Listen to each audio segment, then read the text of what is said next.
자, 이어서 하나님의 말씀을 봉독하겠습니다. 사도행전 7장 51절입니다.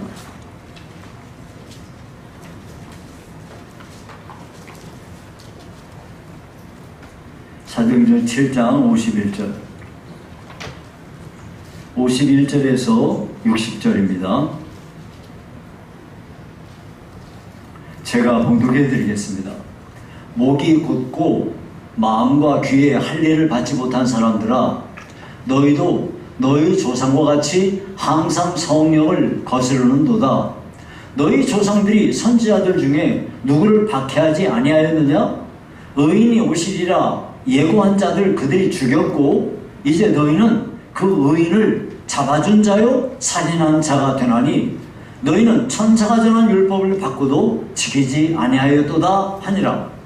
그들이 이 말을 듣고 마음에 찔려 그를 향하여 이를 갈거늘 스데반이 성령 충만하여 하늘을 우러러 주목하여 하나님의 영광과 및 예수께서 하나님 우편에 서신 것을 보고 말하되, 보라, 하늘이 열리고 인자가 하나님 우편에 서신 것을 보노라 한데, 그들이 큰 소리를 지르며 귀를 막고 일제히 그에게 달려들어 성 밖으로 내치고 돌로 칠세 증인들이 옷을 벗어 사울이라 하는 청년의 발 앞에 두니라. 그들이 돌로 스데반을 치니 스데반이 부르짖어 이르되, 주 예수여, 내 영혼을 받으시옵소서 하고 무릎을 꿇고 크게 불러 이르되, 주여, 이 죄를 그들에게 돌리지 마옵소서. 이 말을 하고 자니라. 아멘. 오늘은 스데반 집사의 순교라는 제목으로 말씀을 상고하겠습니다.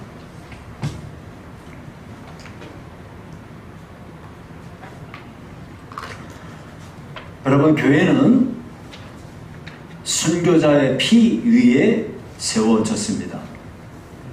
특별히 우리나라가 이렇게 교회가 짧은 기간 안에 큰 부흥을 이루고 우리나라에 큰 그렇게 여러 가지로 도움을 주게 되었던 것은 우리나라의 교회가 처음 세워질 때부터 수많은 순교자들의 피 위에 교회가 세워졌기 때문이었습니다.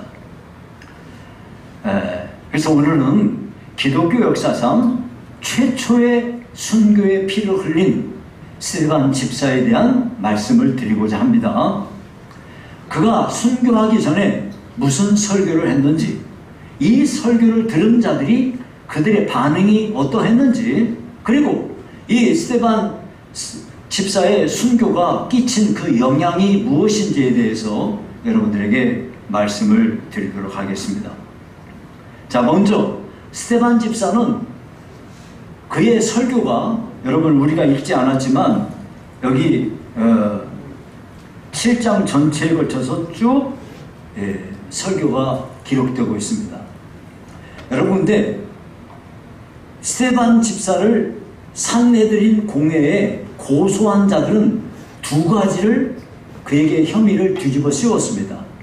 하나는 이 자가 그 율법을 바꾼다고 그런다. 이 자가 성전을 헐고 이 성전을 헐어버린다고 하더라. 그러니까 유대인들에게 있어서는 두 가지의 기둥이 있는데, 이들은 이 두 가지의 기둥은 절대 양보할 수가 없는 절체절명에 그들이 붙잡고 있는 것들이에요. 하나는 뭐냐면 율법이고 하나는 성전입니다. 근데 이 자가 바로 율법을 고치겠다고 한다. 성전을 헐어버린다고 하던데, 헐어버리고 3일 만에 다시 짓는다고 한다더라 하면서 이 두 가지를 스데반이 이렇게 얘기했다는 것으로 고소를 한 거야. 그래서 스데반 집사가 그들에게 한 설교의 내용은 두 가지로 요약할 수가 있어요. 율법과 성전에 대한 설교를 길게 한 거예요. 자, 너희는 아브라함을 하나님께서 저 메소포타미아에서 불러내서 그 아브라함을 통해서 그의 후손들에게 이렇게 아브라함과 이삭과 야곱에게 하나님이 약속도 주시고, 그래서 그들을 애굽에서 큰 민족으로 이렇게 이루게 하셨는데, 그곳에서 애굽의 왕조가 바뀌면서 박해를 당할 때 이제 거기서 하나님이 모세를 준비해가지고 모세를 통해서 이스라엘 백성을 애굽에서 나오게 했다. 그리고 그들에게 살아있는 말씀의 율법을 그들에게 주었다. 그런데 너희 조상들은 모세에게 대들고 원망하면서 우상 숭배하고 송아지 우상 만들어서 섬겼던 자들 아니냐? 이 말이 뭐냐면 너희 조상들은 율법을 어긴 자들이야. 그런데 너희 조상도 율법을 어기더니 너희들도 지금 그대로 답습하고 있는 거야 하고 율법에 대한 것을 책망하고 있어요. 또 한 가지는 하나님께서 주시겠다고 약속하신 땅에 이르러서 이제 드디어 급기야, 예전에 광야에 있을 때는 성막에서 하나님께 제사를 드렸지만 솔로몬을 통해서 성전을 지었는데 이 성전이라고 하는 것은 어찌 인간이 만든 성전 안에 하나님이 갇힐 수가 있겠느냐. 성전이라고 하는 것은 하나님의 손에 그냥 만들어진 것일 뿐이야. 근데 너희들은 성전을 우상시하잖아 하고 책망을 하는 거야. 이 이야기를 들을 때 그 이야기를 잘 귀담아 들으면 좋을 텐데 스데반 집사의 책망의 말을 들을 때 이들은 어떻게 반응을 하냐면 51절에 보니까 51절에 이렇게 말했어요. 목이 곧고 마음과 귀에 할례를 받지 못한 사람들아, 너희도 너희 조상과 같이 항상 성령을 거스르는도다 그랬어요. 자, 스데반 집사의 설교를 들을 때 이 사람들 듣는 사람들의 이 자세가 어떠했냐? 목이 곧다 이거. 목이 곧다는 게 무슨 말이에요? 너희들 교만하다 이 말이에요. 교만한 사람은 자신만을 높이고 다른 사람을 무시하고 다른 사람의 충고를 귀담아 듣질 않아요. 그냥 얕잡아 무는 거죠. 그래서 하나님께서는 하나님 당신이 가장 싫어하는 자들 7가지가 있다고 잠언에 말씀하시면서 잠언 6장 16절 17절에 이렇게 말합니다. 여호와께서 미워하시는 것 곧 그의 마음에 싫어하시는 것이 7가지니 곧 교만한 눈과, 하나님이 싫어하는 것 종목들을 얘기할 때 첫 번째가 뭐냐? 교만한 눈이라고 했어요. 하나님이 교만한 걸 제일 싫어하셔요. 그러니까 교만한 자는 가장 빨리 망한다고 말씀하셨습니다. 잠언 16장 18절에 보니까 교만은 대망의 선봉이요 거만한 마음은 넘어짐의 앞잡이니라. 그냥 쉽게 말하자면 교만한 사람은 가장 빨리 망한다 그 말이에요. 그래서 여러분, 우리 예수 믿는 사람이 늘 사모해야 될 게 뭐냐면 겸손하기를 사모해야 돼요. 그래서 예수님도 자기의 성품을 말씀하실 때 나는 마음이 온유하고 겸손하니 그랬어요. 그래서 예수님은 겸손의 왕으로 세상에 오셨어요. 예수 믿는 사람은 무조건 자기의 교만을 어떻게든 꺾으려고 애를 써야 돼요. 교만한 사람이요, 사람마다 자기가 가진 고정관념이 있는데요, 여태까지 내가 살아오면서 우리 집 가정 형편, 내가 살아온 삶의 여러 가지 자리, 이 속에서 자연스럽게 형성이 되어진 자기만의 틀이 있어요. 그런데 이 자기만의 틀을, 이걸 깨뜨릴 것을 주님이 요구하세요. 이 자기만의 틀을 깨뜨리는 사람이, 그 사람이 겸손해야지만이 이걸 깨뜨릴 수 있어요. 그런데 교만한 사람은 절대 이걸 깨뜨리지 않아요. 네. 그러니까 이것이 신앙생활 하기가 어렵게 되는 거예요. 교만한 자는 자기의 잘못을 인정할 줄도 모르고, 우리가 이제 정치권에서 정치인들이 분명히 누가 봐도 저 사람 잘못했는데 잘못했다는 말 안 하죠. 왜 그럴까요? 교만해서 그런 거예요. 교만해서 그런, 다른 이유 없어요. 무슨 뭐 이런 얘기 저런 얘기 100번 필요 없고, 자기가 잘못한 것에 대해서 잘못했다고 딱 인정할 줄 모르는 사람은 교만해서 그런 거예요. 다른 사람의 충고를 무시하고 회개할 줄 모르는 사람들. 그래서 스데반 집사를 정죄하고 있는 자들이 가진 지금 가장 큰 죄가 뭐냐면 교만이에요. 교만. 목이 곧고, 그 다음에 뭐라고 그러냐면 마음과 귀에 할례를 받지 못한 자들이라고 그랬어요. 여러분, 할례는요, 이스라엘 백성들은 사내 아이가 태어나면 8일째 되는 날 할례를 해요. 할례를 함으로써 이 아이는 여호와 하나님의 것이고 하나님의 백성이다 하는 것을 몸에다가 표시를 내주는 거야. 옛날에 노비들 할 때는 이 노비는 누구 거다 하고 이런 데다가 등에다가 이런 데다가 뭐 그 불로 달고 가지고 딱 박아 놓잖아요. 딱 그런 식이에요. 그러다 보니까 유대인들은요, 나는 할례 받은 하나님의 백성이라는 특권의식에 빠져가지고 이방인들을 무시하는 그런 태도를 갖게 되었습니다. 그런데요, 성경에서 말하는 것은 뭐냐면 진정한 할례라는 것은 마음에 하는 거지 육신에다 하는 것이 아니라는 거예요. 그래서 로마서 2장 28절에서 29절을 보니까 무릇 표면적 유대인이 아니요 표면적 육신의 할례가 아니니라. 오직 이면적 유대인이며 할례는 마음에 할지니 그랬어요. 그러니까 이 말을 여러분 쉽게 우리식으로 말하자면 이런 거예요. 어려서부터 엄마 따라서 교회 나왔다고 해서 자동으로 신자 되는 거 아니고요. 주일마다 교회 나왔다고 해서 그 사람이 자동으로 신자 되느냐? 아니라는 거예요. 주님을 인격적으로 만나서 자기 자신이 예수님 당신은 나의 주인이십니다 하고 고백할 수 있을 때 그 사람이 참된 신자가 되는 거다, 그런 말이죠. 스데반 집사는 지금 자기를 정죄하고 있는 사람들의 근본적인 문제가 너희는 육신의 할례는 받았을지 몰라도 마음의 할례를 못 받은 자들이야 하고 지적하고 있는 거예요. 두 번째가 귀의 할례를 못 받았다는 거예요. 귀의 할례를 못 받았다는 게 무슨 얘기일까요? 믿음은요, 들음에서 오는 겁니다. 잘 들어야, 잘 듣고 그것을 내 마음으로 받을 때 믿음이 생기는 거죠. 그래서요, 솔로몬은요, 자기가 왕 위에 올랐을 때 하나님께 간절히 구했던 것이 뭐냐면 듣는 귀를 달라는 것이었어요. 하나님이 주신 백성들을 내가 재판해야 되는데 지혜롭게 판단을 해야 되니까 나에게 듣는 귀를 달라고 하나님께 기도를 했어요. 잘 듣는 것, 이것이 지혜로운 통치를 할 수 있는 원천이 되기 때문에 그런 겁니다. 그러니까 잘 들으려면 귀의 할례를 받아야 돼요. 베드로가요, 오순절 성령 강림 사건으로 인해서 사람들이 몰려들었을 때요, 담대히 그들에게 죄를 지적했어요.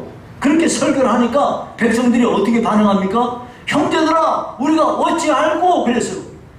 베드로가 설교한 것을 귀담아 듣고 이것을 형제들아 그러면 우리 어떻게 해야 돼? 하고 이렇게 말했다 이거. 왜? 그들의 귀에 할례가 임했기 때문에 베드로를 통하여 전하는 말씀이 마음으로 받아진 거예요.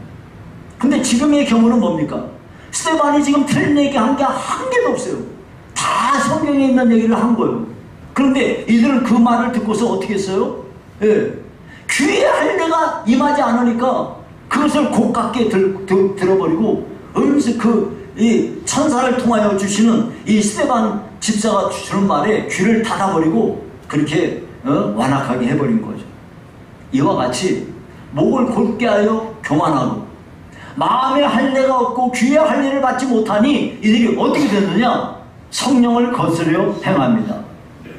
이스라엘 백성들은 자신들이 택함받은 선민이라는 자부심에 도취돼가지고 전통에 빠지고 특권의식에 빠져가지고 사니까 그들의 조상들이 했던 것처럼 언제나 성령을 거스려 행했어요.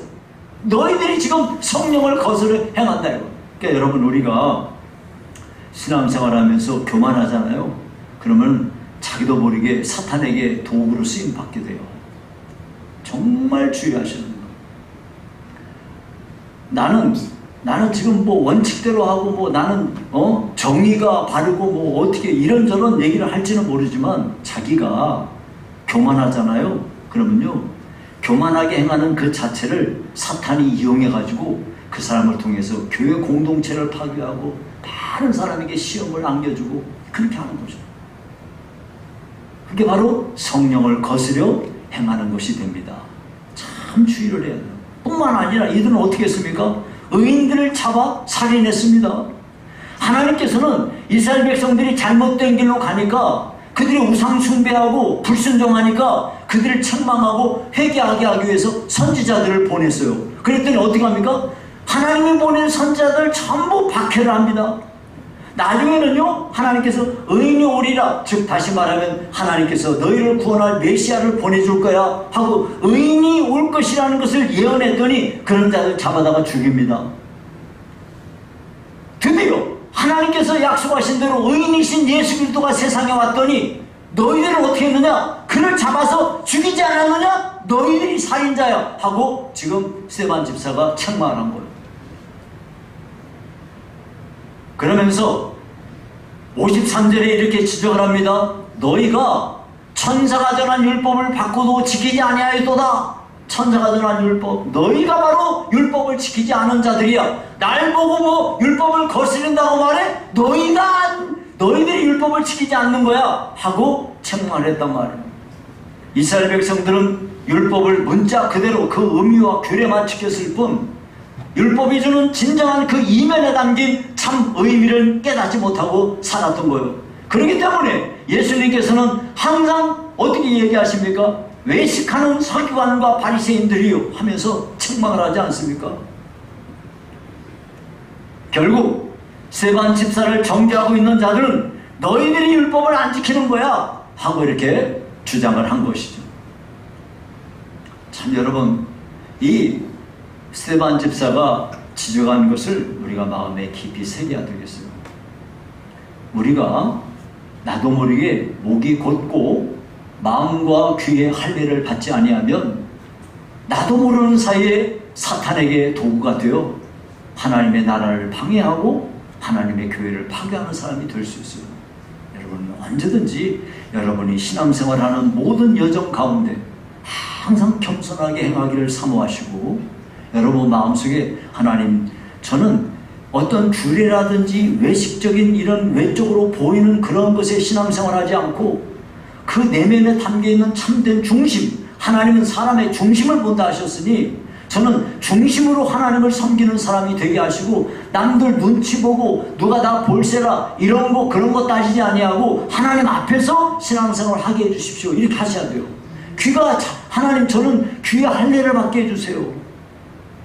하나님 말씀을 들을 때 내 고정관념의 틀에 있어서 이건 아니야, 이건 기야 이렇게 판단하는 사람 되지 말고 하나님이 주시는 음성에 대하여 이것을 100% 다 있는 그대로 이것을 믿음으로 받을 수 있는 귀의 할례를 받는 자가 되게 해주십시오. 기도하시기를 바랍니다. 자, 그리고 두 번째, 그러면 이렇게 스데반 집사가 설교했더니 반응이 어떻게 됐느냐? 일반적으로요, 사람들은요, 누가 자신한테 잘못을 지적하잖아요. 그러면 일반적으로는 두 가지 반응을 해요. 하나는 겸손하게 그걸 잘 받아요. 온유한 마음으로 받아가지고 자기의 잘못을 인정하고 고치려고 노력합니다. 또 다른 사람은 누가 자기의 잘못을 지적하면 교만해가지고 화를 내면서 그 사람, 나한테 그렇게 말하는 사람 미워하고 원수같이 생각하는 사람이 있어요. 지금 스데반의 설교를 들은 사람들의 반응은요, 지금 후자와 같은 거예요. 그래서 54절에 뭐라 그럽니까? 이들이 이 말을 듣고 스데반 집사가 하는 설교를 듣고 마음에 찔렸다는 게 뭐예요? 양심의 가책을 느꼈다 이 말이에요. 양심의 가책을 느끼면 어떻게 해야 됩니까? 돌이켜 회개해야 될 거 아닙니까? 그런데 양심의 가책을 느끼면서도 어떻게 반응했어요? 그를 향하여 이를 갈거는 거예요. 한마디로 말하면 스데반이 한 말은 한 개도 틀린 말이 없다 이 말이에요. 그런데 스데반 집사가 자기들이 가진 죄를 전곡을 찔러 이렇게 때리고 있다 이 말이에요. 다시 말하면 그들은 스데반의 설교를 듣고 양심의 가책을 받으면서도 교만하고 마음과 귀의 할례를 받지 못한 것 때문에 회개하는 대신에 자기를 책망하고 있는 자에 대해서 이를 갈았다 이 말이에요. 근데 참 정말 이 광경을 여러분이 한번 머릿속에 떠올려 보세요. 스데반이 설교를 해요.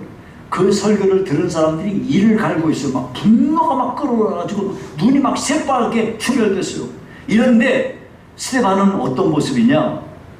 55절에서 56절에 보니까 스데반이 성령 충만하여 하늘을 우러러 주목하여 하나님의 영광과 및 예수께서 하나님 우편에 서신 것을 보고 말하되 보라 하늘이 열리고 인자가 하나님 우편에 서신 것을 보노라 그랬어요. 스데반은 성령이 충만해서 이렇게 자기에게 대하여 일을 가는 자들과는 완전히 구별이 돼요. 자기가 지금 죄인의 입장에서 산헤드린 공의 앞에 끌려나온 상황인데도 불구하고 하나도 두려워하지도 않고 마치 천사와 같은 얼굴을 하고 있었던 것입니다.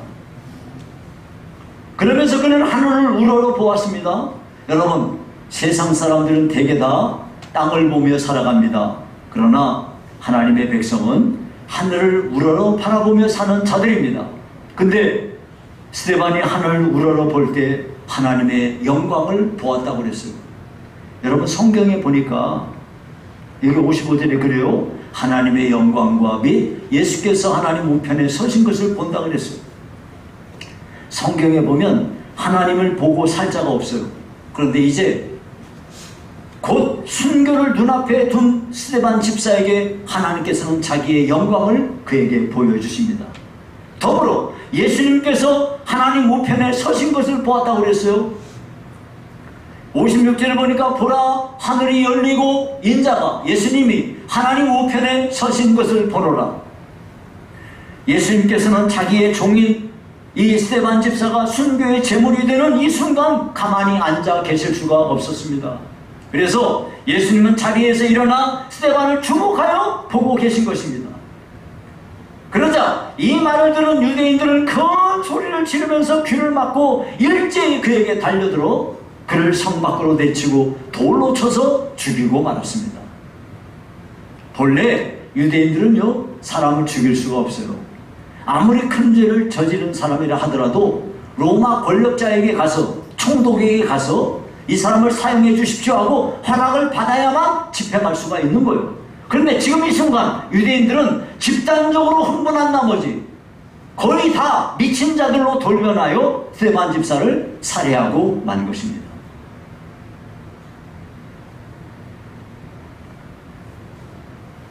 정말 극명하게 대비되는 이 스데반 집사의 모습과 그를 정죄하여 죽이고자 하는 자들의 모습이 극명하게 대비가 됩니다. 어떤 환경, 어떤 여건에 있어도 우리가 하나님을 바라보고 있으면 우리에게는 우리 심령 가운데 평안이 떠나지 아니하고 하나님이 기뻐하는 하나님의 사람으로 설 수 있게 되는 겁니다. 그런데 정말 중요한 것은 이 스데반 집사가 순교를 하고 난 뒤에 그 뒤에 끼친 영향입니다. 첫 번째 그 영향이 뭐냐면 사울이 회심하는 결정적인 계기가 됩니다. 당시 사울은요 돌로 치는 사람들의 옷을 맞는 일을 했어요. 이 증인들이, 그러니까 돌로 치는 사람들, 그 증인들이 스데반 집사를 돌로 치기 전에 옷을 벗었다고 그랬어요. 왜 벗었을까요? 거추장스러운 겉옷을 벗어야 돌로 치기 쉬우니까 옷을 벗었겠죠. 그런데 그 유대인들이 가진 율법 해설서가 있어요. 미슈나라고 있어요. 근데 거기에는 죄인들을 돌로 쳐 죽이는 방법이 소개가 되고 있습니다. 맨 먼저 돌로 치는 사람은요 왼손으로 그 죄인의 뒷머리를 잡고요 오른손으로 죄인의 머리를 돌로 쳐서 쓰러뜨립니다. 그러면 두 번째로 돌로 치는 사람이 죄인의 가슴에다가 가슴을 돌로 칩니다. 그 다음에 세 번째부터는 주위에 모인 사람들이 죄인에게 일제히 돌을 던져서 살해하게 됩니다. 그러면 사울이 대체 누구길래 이 사울 앞에 사람들이 옷을 거의 다 벗어났을까요? 근데 여기서 여러분, 여기 나오는 사울이 누구냐면 이후에 이방인의 사도로 하나님께 쓰임받는 바울 사도입니다. 그러니까 사울이라는 말은 히브리식 이름이고요 바울이라는 말은 헬라식 이름이에요. 히브리식 이름이라는 건 구약 성경은 히브리어로 기록됐잖아요. 그래서 히브리어로 말하면 사울이고요 똑같은 뜻인데 이거를 헬라어 이 신약 성경에 기록된 헬라어식으로 말하자면 바울이에요. 그러니까 사울하고 바울은 이름이 바뀌어진 게 아니고 또 내내 똑같은 이름이에요.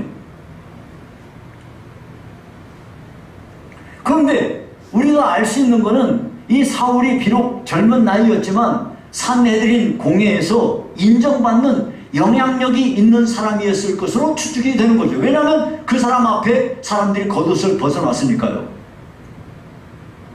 그러니까 이 사울은요, 스데반이 지금 설교하는 거 다 들었어. 가까이서 다 들었을 거 아닙니까? 그가 죽을 때 무슨 기도를 했는지 이걸 아주 가까운 자리에서 명백하게 다 듣고 보았던 거죠. 스데반이 돌에 맞아 죽어가면서 주 예수여 내 영혼을 받으시옵소서 기도했습니다. 그리고 무릎을 꿇고 큰 소리로 주여 이 죄를 그들에게 돌리지 마옵소서 하고 숨을 거두는 걸 똑똑히 보고 들었던 겁니다.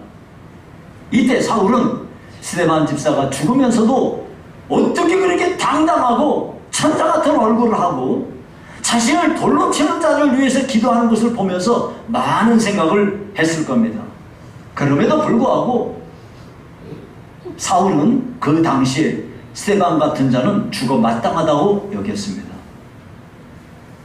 그 후 그가 예수 믿는 사람들에 대해 살기가 등등해서 그들을 잡기 위해서 다메섹까지 가는 길에 다메섹 도상에서 부활하신 예수님을 만나게 되었습니다. 예수님께서 그에게 말씀하셨습니다. 9장 4절에 보니까 사울아 사울아 네가 어찌하여 나를 박해하느냐. 이에 놀란 사울이 물었습니다. 주여 누구십니까? 나는 네가 박해하는 예수라. 여러분, 스데반이 예수님을 박해한 적 없어요. 스데반이 예수님한테 뭐라고 한 적 없습니다.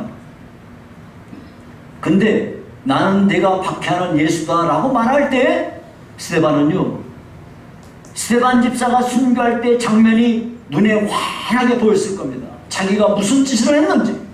그때 스데반 집사가 죽는 순간에 보여준 모습들이 오버랩이 되면서 아, 지금 그 얘기구나 하고 분명히 깨닫게 된 거죠. 다시 말하면 스데반 집사가 죽으면서 흘린 순교의 피가 사울이 회심하는 데 결정적인 역할을 하게 되었던 겁니다.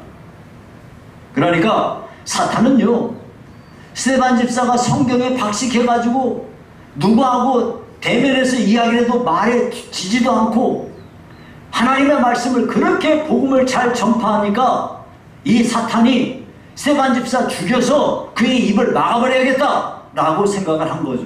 그러나 하나님께서는 스데반 집사의 순교를 계기로 스데반보다도 더 강력한 힘으로 온 세상에 복음을 전할 일꾼인 바울을 세우시게 된 겁니다. 그러니까 스데반 집사가 그의 죽음을 통해서 세상에 끼친 가장 강력한 영향은 예수님 말고 기독교에 가장 큰 영향력을 끼친 위대한 하나님의 종 바울 사도를 낳게 했던 겁니다. 두 번째는요, 스데반 집사가 순교의 피를 흘린 것이 어떤 영향을 끼쳤습니까? 성도들로 하여금 온 세계로 흩어지는 결정적인 계기를 만들게 되었습니다.